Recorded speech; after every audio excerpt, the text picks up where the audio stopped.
ఇవాళ ప్రజల్లో నమ్మకాన్ని కూడా కలిగించింది నారా లోకేష్ పాదయాత్ర. మరి ఆ విధంగా పాదయాత్ర చేశారు. అంటే నారా లోకేష్ గారు డిప్యూటీ సీఎం కావాలని కార్యకర్తలు కోరడానికి కారణాలు ఏంటంటే ఇవన్నీ. కార్యకర్తల మనోభావాలు ఉన్నాయి.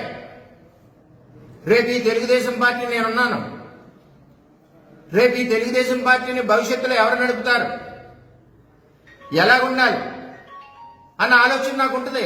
ఎంచేదంటే మేము కరుడు కట్టిన సైనికులం తెలుగుదేశం పార్టీలో. రేపు ఈ పార్టీ కింద పడకూడదు. ఈ పార్టీ ఎవరి చేతిలో అయితే బాగుంటుందంటే భవిష్యత్తు నాయకుడు ఎవరో నారా లోకేష్. ఆయనకే ఉట్నేమో ఇవ్వరు కదా పదవులు. ఇంత కష్టం ఉంది నారా లోకేష్ ఈరోజు ఈ స్థాయికి పార్టీని తీసుకొచ్చాడంటే. ఇంత కష్టం ఎవరన్నా ఆలోచిస్తున్నారా? అడిగారంట కదంటే అడుగుతారు. కార్యకర్తలు ఇష్టం, ప్రతి పార్టీలోనే అడుగుతారు. ప్రతి పార్టీలోని కూడా ఆ పార్టీలో ఉన్న నాయకుడి యొక్క పొజిషన్ కోసం అడుగుతారు కార్యకర్తలు.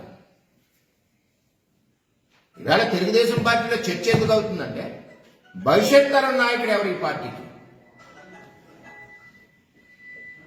ఎవరున్నారు, ఎవరు కష్టపడ్డారు, ఈ పార్టీ పునాదులు బలీయంగా ఉండడానికి యువగలం పాదయాత్ర ఎవరు చేశారు? పడిపోయిన పార్టీ, ఇంకా రాదనుకున్న పార్టీ. ఒక పక్కన జగన్మోహన్ రెడ్డి విమర్శించే విధానం, కుటుంబాలని, తల్లి లాంటి మేడమ్ని అందరినీ మన జిల్లాలోనే విమర్శించిన నాయకులు అంత రెచ్చిపోయారు.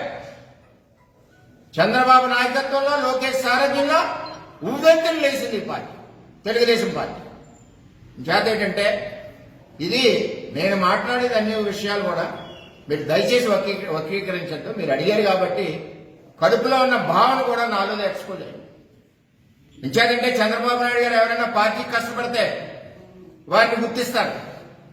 ఈవేళ నారా లోకేష్ ఇంత గొడ్డి చాకరీ చేస్తే తెలుగుదేశం పార్టీ కోసం, తెలుగుదేశం పార్టీని నిలబెట్టడం కోసం, రాష్ట్ర ప్రజల భవిష్యత్తు కోసం కష్టపడిన నాయకుడు నారా లోకేష్. చిన్న పిల్లల్ని అడిగితే చెప్తాడు. ఎంతో మందికి ఉపాధి కల్పించిన నాయకుడు నారా లోకేష్. 1 కోటి మంది సభ్యత్వాలు చేసిన నాయకుడు నారా లోకేష్. చేత డిప్యూటీ సీఎం కావాలని కేడర్ కోరుతున్నారంటే అందులో తప్పేం లేదు, వారి మనోభావం. కానీ ఏ పార్టీ అన్నా వచ్చు, కార్యకర్తల మనోభావాలను గౌరవించవలసిన బాధ్యత ఉంది. ముఖ్యంగా అది తెలుగుదేశం పార్టీలో సంస్కృతి. అంచేత వాళ్ళ మనోభావాలు ఎలా ఉన్నాయన్నది ఈ రాష్ట్ర రథసారథి చంద్రబాబు నాయుడు గారికి తెలుసు.